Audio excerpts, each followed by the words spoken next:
And we're live at 5. We are so punctual, James. I don't know if you've noticed that. Have you noticed? We're very British in that sense, I guess. Is that We're is that a British? it's Yeah, very, I think maybe a British, or maybe it's a German thing. I'm not sure, but yes, we're definitely punctual. So punctual great to have people. you. Good to have you. How's your week going, Maria? I've had a really stressful week actually. I'm selling a house and it's not going simply and smoothly, and it's nothing to do with COVID.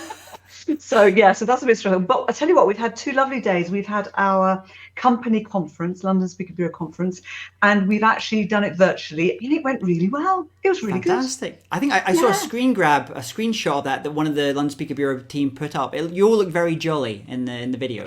we were very happy, all of us. Yes, it was great. It was really good. Yeah. Did you have a virtual cheese and wine in the end? No, we did have virtual champagne. I had to pass because I thought if I have champagne, goodness knows what's going to happen this afternoon. So I'm having mine after the show. Very nice, very nice. Well, for everyone watching just now, welcome to This Week in Events. Please come in and leave your comments. Tell us where you're joining us from in the world, because I know we have a pretty international gathering of people that watch the show now and listen to the show. So thank you for joining us. So let us know where you're joining us from today in the comments. Now, we've got an action-packed show for you today. We're joined by not just one guest, not two guests, but 3 guests, and I'll let Maria introduce those in a minute. Plus, we're also going to be talking about margins, how to increase your margins or not as a speaker. And then finally, we're going to be talking about our tools of the week, our little regular segment. So, Maria, we've got a fun-packed show. Do you want to get introduce our guests for today? Yeah, I'm very excited. We have 3 for the price of 1. How wonderful is that? We've actually got the #1 selling classical crossover act known as Tenors Unlimited. I've known them for, I think, nearly 20 years, which is rather scary. They haven't aged a day. And let's see if I can bring them in without losing them. Let's have a look.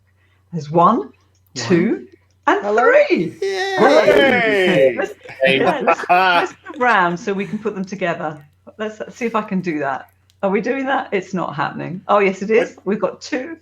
And it's like Hollywood yay! Square. Oh, I'm in the middle. Thank you. Thank you. There we go. Yeah, I think we've got them in the right order in terms of voice as well, which is wonderful. So listen, thank you so much for joining us. It's so wonderful to have you. And what really inspired me to have you come along is that I've been watching throughout the lockdown, when we had the clapping for the NHS workers, you guys were out in the street and you were singing, and the voices, and it was just beautiful to see. And Jem, I saw you in particular. What inspired you to do that? And did your neighbours know you could sing, actually? Well, they do now. At the time, I think that we created a WhatsApp group, as everybody seemed to do. Excuse me, I was going to sort that out. And which was a looking after one another WhatsApp group. And then the suggestion came up with the NHS caps. Oh, Jem can sing, and it hadn't actually occurred to me, but someone had suggested. Like a lot of these things, they happen in a way could happen by default, can't it, rather than design. And I was trying to think of ways of not doing it, if I'm honest. And then I thought, well, actually, there's no reason to not do it. As you know, we've got a lot of sound kit and stuff in my shed.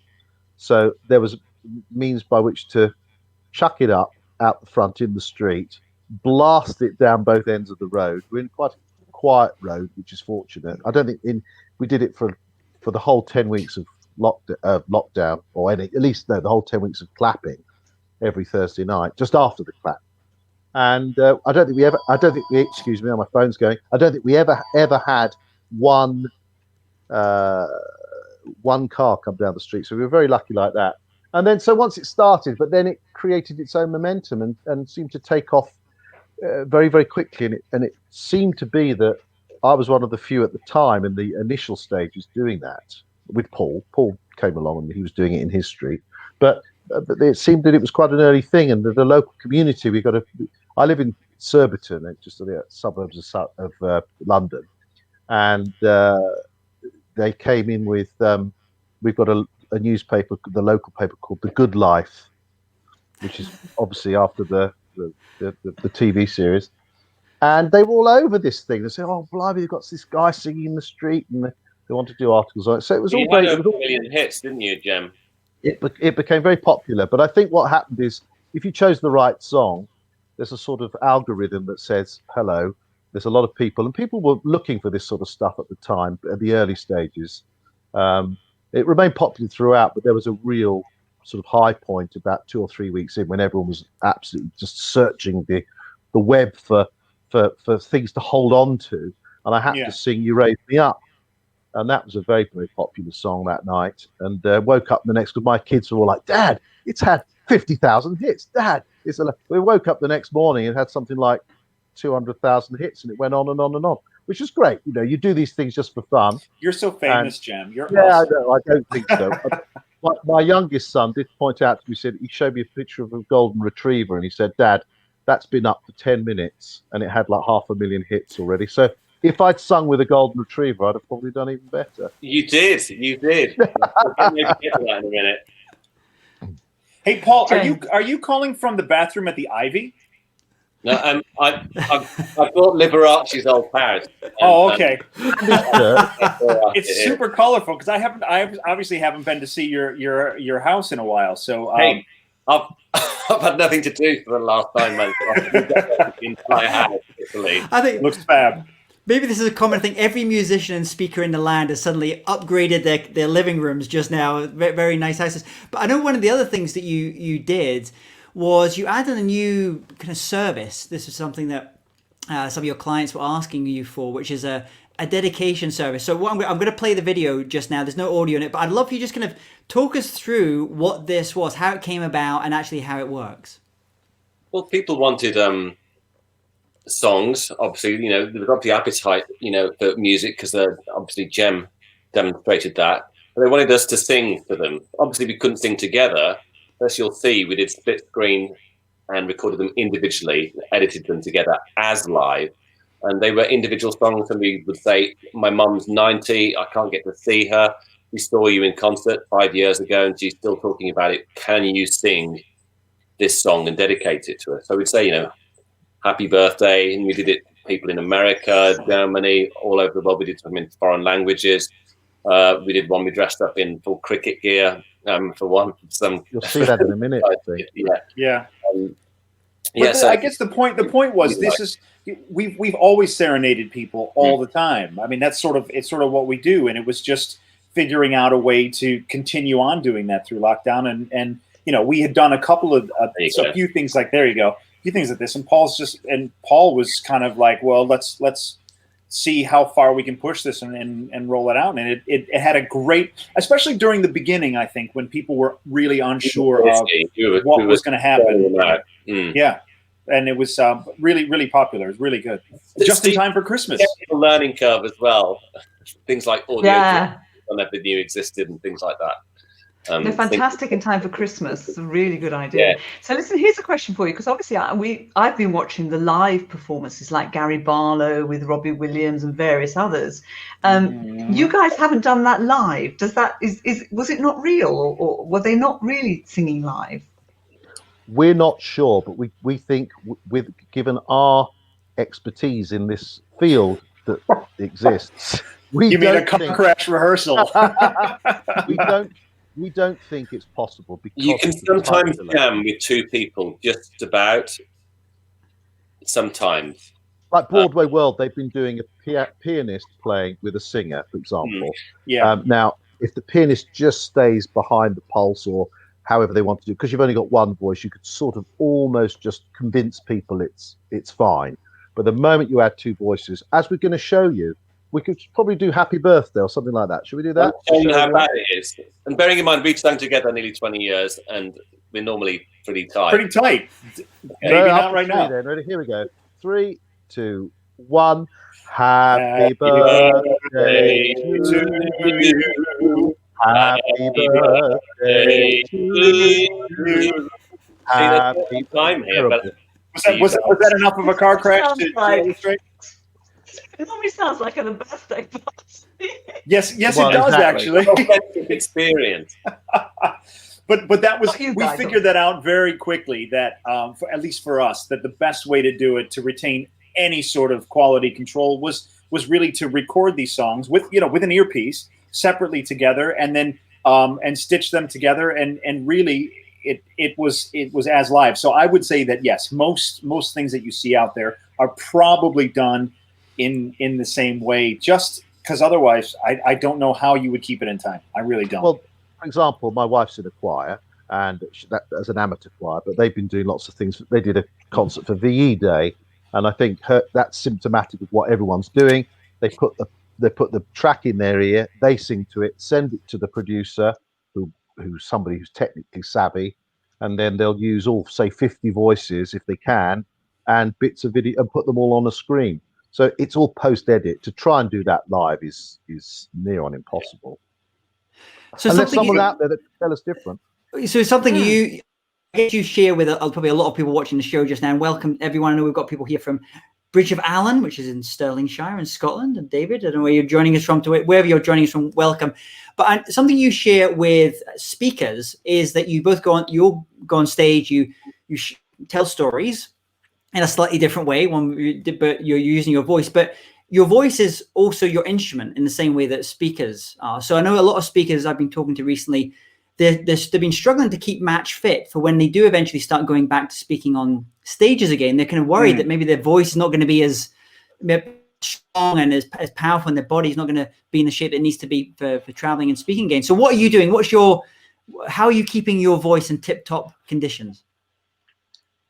Well, Scott's just drinking through it. I mean, it's the same as the sport. You're not going to be match fit. There's a difference between being really, really fit and being match fit.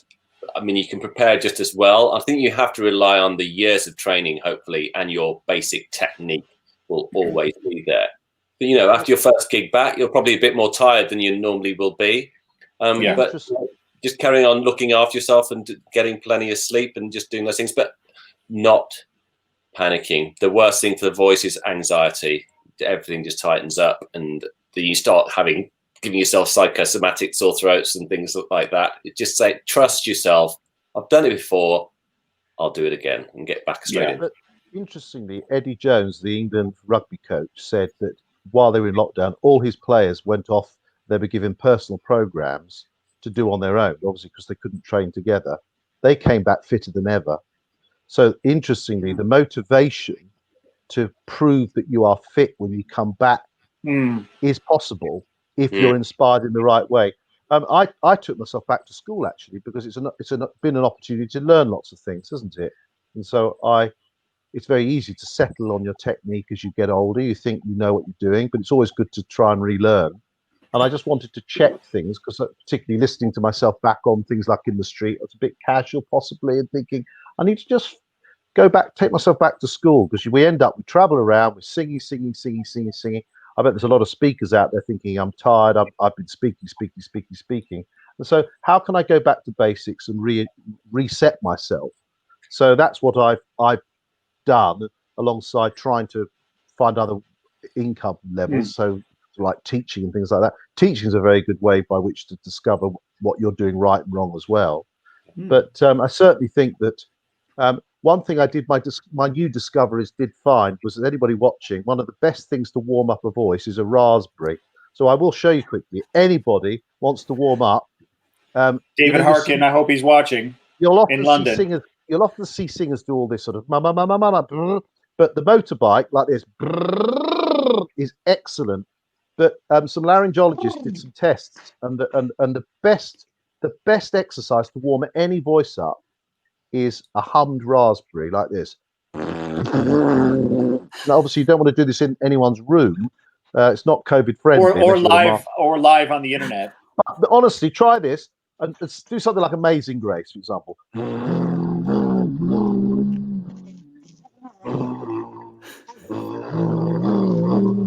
Maria. Okay, sounds like a bagpipes, but do it for 10 seconds. And then talk back to me, Maria. Tell me how you feel. Honestly, try it. Everyone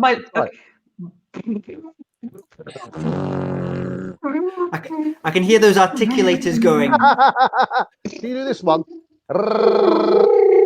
That's the one. So do those, and speakers as well as singers. Everyone's the same. You'll feel instantly alive, and it's amazing. It is amazing. My lips are buzzing now. Your lips are buzzing, and you'll feel more vibrant in your face. Okay, I should do that next time I talk to you, before I get on the phone. But it's something else that you guys do, which is great fun, which I'm hoping you can share some of that with us. I know that you write special songs for clients, for your corporate clients, and you adapt existing lyrics. Can you share any of those? Are you allowed to? Yeah, absolutely. Well, we've written them. I don't think I signed an NDA. Did you guys? Well, I haven't. I don't believe so. I think we have complete rights. A long while back, we were out with a pharmaceutical company, so it's pretty topical at the moment. And we did various things and changed the word to various things. But one of them, like the Gilbert and Sullivan patter songs, you can get quite a lot of words in because there are so many. So the modern Major General, we changed to, I am the very model of a modern pharmaceutical. I offer healthcare products on a scale that's quite incredible. My mission is to prevent and cure diseases diabolical. I cardios with metabolicals up your historical. I remember that from 15 years ago. I don't know how I did that, but and it went on like that for several verses, and we each took a verse, and it was just. I am the very model of a modern pharmaceutical. Yeah.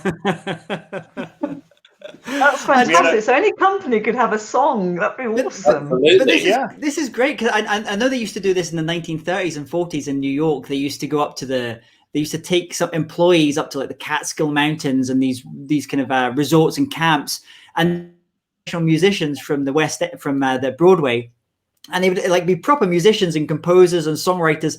And they would write like mini operas or musicals based upon the new toothpaste that company had brought in. So you're doing something retro there as well.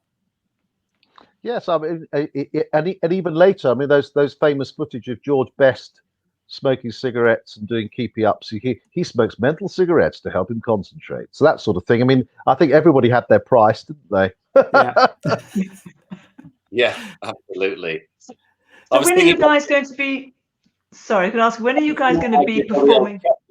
Commercials the other day, like the Flake advert and things like that, because they don't have those amazing epic song adverts because they don't put so much into one advert anymore. But they were like, oh my god, they're quite operatic. All those. What was the one? Was it Turkish Delight with the guy with the sword and that? I remember that one. Yeah. 1980s kind of style TV ads. They were big, weren't they? The bounty hunters are here. They're searching for paradise.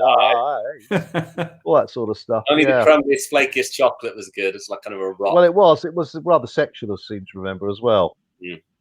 Gosh, we're showing our age, guys. We're showing our age. So apparently we've upset Alison's cat. No. Most people aren't aware of voice cool downs when you sing together. Do you cool down together? Do we cool down? I think. I don't. Yeah, not together. We would do separately. I think right after the show, we all take a couple minutes in our dressing rooms to just sort of, just because you come off stage, and for anyone, for a speaker as well, there's that push of adrenaline that you get done with what you're doing, and you need that bit of time to just relax everything and then refocus. So yeah. I can't often. We have at our theatre shows, which is 99% of our work, we'll go and do a meet and greet afterwards where we're selling merchandise, albums and things, programs, and I really struggle. That's the one area I struggle to go straight out from the stage. I have to just take 5 minutes to cool down. And like you say, have to drink. You feel like you feel like when you come off stage, I'm sure you'd say the same, James and Maria. You feel exhausted and you need to just regroup. And like you say, often we'll revocalize just to warm down. Yeah, absolutely, 100%. We had a guest on last week, Harry Whitbread from London Speaker Bureau, who was talking about when we start to go back to a lot of events again. He thinks a lot of events will be a little bit smaller in nature. And he said it's interesting. There's been a rise of, he calls them micro events. These very boutique, discreet kind of events. I mean, I'll show a video just now. This is you playing actually the Royal Albert Hall with the Salvation Army. Very discreet, which is a very discreet one. So I know you do these big stages, these big events, but can you tell any stories about maybe ones where you've had, it could be requests from corporate clients or even individual clients or families, where they brought you in to maybe do something a little bit more kind of maybe more private? Oh, goodness, yes. Those things, don't we? Because this is the Albert Hall. That was absolutely fantastic. We launched our #1 single there, didn't we, a couple of years back? But we've gone out to Provence and done it around the dinner table just for one family. And we kind of sort of pride ourselves on that, because you can't hide behind anything. You know, if you're this far away from someone, you really have to know what you're doing, and, you know, be able to cope with that close proximity and make people feel relaxed. So it's an extra skill that not a lot of sort of people have. I remember doing a corporate a few years ago with Mick Hucknall before a Formula One, and he was really nervous beforehand. I'm sure he wouldn't mind us saying, because, you know, there were only sort of 800 people there, and it was just like a bit intimate for him. And he said he was nervous singing to such a small group of people as 800. But to be honest, over the years, some of our most memorable and some of our most fulfilling gigs as well have been for intimate groups of people who you're there for their special day, whether it's a wedding or an anniversary or just a special celebration, and they have chosen you to be there to be the icing on top of the cake. And so you'd say, oh, it's a lot of pressure. Well, it's not, because we just go and we do what we do, and it's really lovely to have that connection with people so close and so intimately. I mean, again, you know, the Albert Hall it's such a different thing, and that's equally thrilling.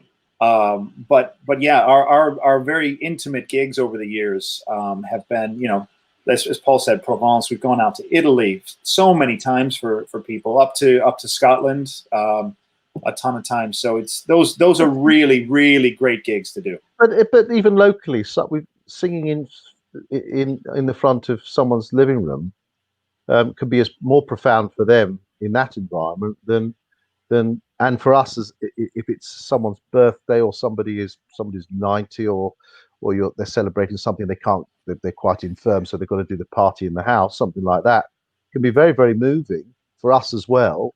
And because of the intimacy of it all, it's very profound. Whereas a situation like this is the Albert Hall, you'd expect it to be exciting, but there's quite a lot of distance between you and the audience. And a lot of opera singers, for example, if they're in this environment all the time, don't never get nearer than 30, 40 feet to a member of the public. Whereas if you're singing and serenading people, in a way, going back to the street, it makes something like that quite easy, because you get used to having to make music almost like a busker. But I think that's a skill that's lost by a lot of artists, actually. I think the ability to be able to go, I mean, I remember some of my favorite times growing up as a kid were watching Parkinson interviews and people being spontaneous on those interviews. I don't know if you feel the same, Maria, or James, but watching somebody go, yeah, I'll just get on the piano and show you something. Just to I love that. I would love to have that talent. That's more profound, and that's more instantly communicative than often the polished sort of presentation that people think is performance at a classical level. When somebody just sings from a seat, or I remember particularly, was it Domingo and Cliff Richard, I think it was, and they were sort of singing together on Parkinson. It was amazing. To a young lad, you've got this guy with this huge voice and the guy with a pop voice, and they were both trying to sing one another's material, and they were just mucking around. It was great. So if there's someone watching this just now, yeah, go for it. We've got a lovely question there. What's the most bonkers impromptu performance you've given? Impromptu. I know that we did. It was a bit of an impromptu thing. We were out having dinner at the Oxo Tower, and the girls were coming back to the tables, and we started singing. Our girlfriends at the time. Well, I think, Jem, you were married, but we started singing the Pearl Fishers duet, just a tiny, tiny snippet. And someone at the next table says, "Hey, what are you doing next week? I've got a gig for you." So that was the best little impromptu tidbit we could do. But what about in Highlands, North Carolina? Last year, in the bar. Yeah, we finished that autumn part of our US tour, and we finished quite early. But that kind of town is quite a rich town, and all the bars closed quite early on a Sunday. And I'd heard, there's this one open, so we went, and they said, "Oh, we're just closing," and we said, comments on last night. They told me got people to come to see us and we told them to meet us there. So how about if we sing for you? So we sang and they kept the bar open and then we were going to close. We'll sing again and they kept it open for us. But it's also found us very good friends. For example, part of our early days was always going up to someone, creating a scenario where we could be sort of silly. And we did this once many years ago to the old chairman of Chelsea Football Club in a restaurant, and he sort of threw some obscenities at us and said, "You can then get on and do it quick." And we've remained friends for 20 years, and he looks after us and is wonderful. And we've worked all over the world with him, all because of something silly in a restaurant. I really have to ask literally singing for our supper in places. Yes, we have sung for our supper on a number of occasions. A lot of times, actually, the food gets in the way. We've been to some amazing places. We remember a lot of our gigs by the meals, but we have one in particular. We were at the Cavalieri Hilton Hotel, and we had just finished the 7th course. Yes, the 7th course, put down the espresso cup, and they said, "You're on now. You ready?" And I couldn't think of anything I would have rather not done. I was so full. But that's a nice hotel with that winding staircase that goes down. I spoke there last year. It's a beautiful place to. What an amazing job that you get. I mean, I know your last concert was in Miami. That in, I think it was March. You were saying, so you must be so looking forward to getting back out on the road and meeting fans again, and actually starting to be able to travel. Or maybe not. Maybe you're quite enjoying doing wallpaper. It was Wyoming, which is a lot colder, but oh, was it Wyoming? So I thought it was Miami. March, one of the last concerts anywhere in the United States, and we're performing this Saturday at the Lighthouse Theatre in Poole. Social distance performance, but yeah, we're looking forward to it. It's going to be one back. A little different, but Are there more tickets available, or is it sold out? I think there are still a few. Yeah, because it's a very big theatre, so they can let quite a few in and still. So we can share. Listen, one final question before you go, because I'm dying to ask this. Because if I were one of you and had a voice like yours and could sing, I would gate crash karaoke dues, and I'd get on the karaoke and I would just blow people. Have you ever done that? Have you ever done karaoke? Well, those karaoke machines, they're the ones we've actually got where that you could have on. I think on one of your home sort of karaoke machines. And it does a wave machine, and if you go out of the wave, it says you're singing really badly. And I've got a bit of a vibrato on my voice. I hope it's not, but it always says I'm really singing really badly on the karaoke machine. I have done it on occasion. I do remember a friend's 40th birthday party, and she had a karaoke machine in one of the back rooms. She's like, "Come on," and she was absolutely hammered, giving it the beans, and she was like, "I totally outsung you. I wasn't going to argue with her on her 40th, but it was." When I was at music college, some guy came to the local pub where all the musicians and singers went to, and I don't think he knew there was a music college there, because he got up and he started singing. He quite sort of fancied himself a bit of an Elvis impersonator, and then all these amazing singers kept getting up and singing. He was just like, "Where have all these people come from on a Tuesday night?" kind of thing. And he stopped singing after about 4 people had sung. But is that very funny? I don't think he ever told him. Maria, it was you though that corrected our Italian many years ago. Su navi per mari. I remember you telling. Su navi per mari. Yeah. And because we were in that song, we were getting the emphasis slightly wrong. So you've helped us. You've remembered. You're very welcome. Guys, you've been phenomenal. Thank you so much. We're going to share links to anybody who wants to purchase a dedication for a Christmas present. I'm definitely going to have a look at that. We're going to share links for your Poole show. And of course, if anybody wants to book you once we are back in person, or for maybe to write a nice corporate song for Christmas, might be fun. They'll have details. That's what I always say. Sorry, can you say it again? I missed that. No gig is too big. No fee is too big. Guys, thank you so much. Thank you so much. Thank you guys. Thank you so much. Thank you. Wonderful. Well, I'm feeling quite. I don't know how you. I'm feeling quite Christmassy now, Maria. Well, after watching the videos at the Albert Hall and seeing all the kind of Christmassy vibes and everything as well. So I know you've worked with them before, so it was lovely suggestion to have them on the show. If people go to This Week in Events, just go there. We're going to have links to their website, so you can go and check out all their information as well. So yes, should we go on to the next part of the show, Maria? Super. I think we probably need to mention our sponsor, if you wouldn't I think mind, that'd be a Jane. good idea. Yeah. So yeah, I mean, we actually kind of we foreshadowed it. I guess you were talking about some of the things you were doing earlier this week. So our sponsor for this whole series at This Week in Events is London Speaker Bureau.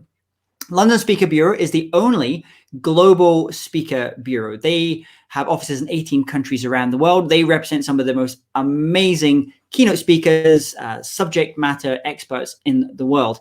Now, if you're watching this just now and you're looking for a phenomenal, perfect speaker to come and maybe give a virtual keynote, or maybe do an in-person event, maybe in Rome, maybe you have an upcoming event the second half of next year in Italy, then just go to londonspeakerbureau.com, search there, and they have a great selection of speakers.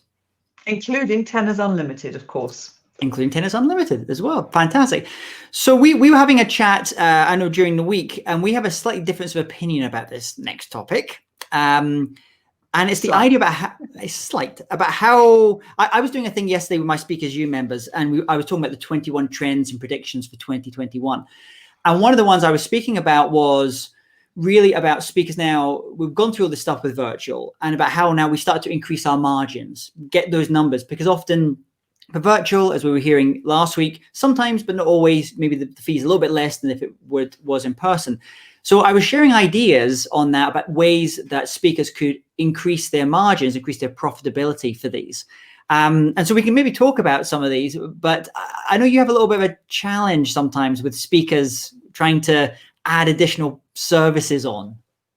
Now, listen, I'm all for actually, giving the client the maximum benefit, maximum value, and not just a speech, but more than that, and working more so that you deliver results. My problem is that if, something has been booked via a bureau and the contract is done and the brief is agreed, to raise more work at the time of perhaps a briefing call when you're discussing the current agreed contract is when I would not do it. So it's not a case of not doing it, but I think you have to work in partnership with your bureau representative or event organizer, whoever you happen to be working with. You have to work in partnership and not start trying to move the goalposts, because you could potentially unravel the whole deal if you are trying to change it and say, actually, this is not what I should be doing. I should be doing that. And the client then says, well, but I've only got that amount of time and that amount of budget, and this is all I'm authorized to do. It can cause a problem. So I'm not disagreeing with you, James. I'm just saying you have to time it right, and you have to do it properly rather than at any point. Because it used to be at pre-COVID times, one of the common upsells, I guess, was books. Let's say the client was booking a keynote speaker for their conference, and then the bureau would maybe say, would you like to get copies of his or her latest book for all the attendees, all the delegates at your event? So something like that. Would you ever say that to a client, or when is the right time, if so, to say that to a client? And you know what, that is absolutely fine. My understanding when you're talking about upsell, I thought you were talking about changing it from maybe a speech into a longer term program, or training, masterclasses, consultancy, maybe some boardroom advisory, and that needs to be done at the time of the initial discussion or initial scoping, if you like. Adding on books, I think, is wonderful. I think it's a lovely thing to do for the audience, that they're left with something to reference afterwards and to refer to. So when we do it in the bureau, we tend to do it at the time of the actual booking, and many speakers will potentially give some kind of deal if you're buying a book at the time of booking them to speak, because again, it's also useful for them to be able to leave something behind that can help clients take action.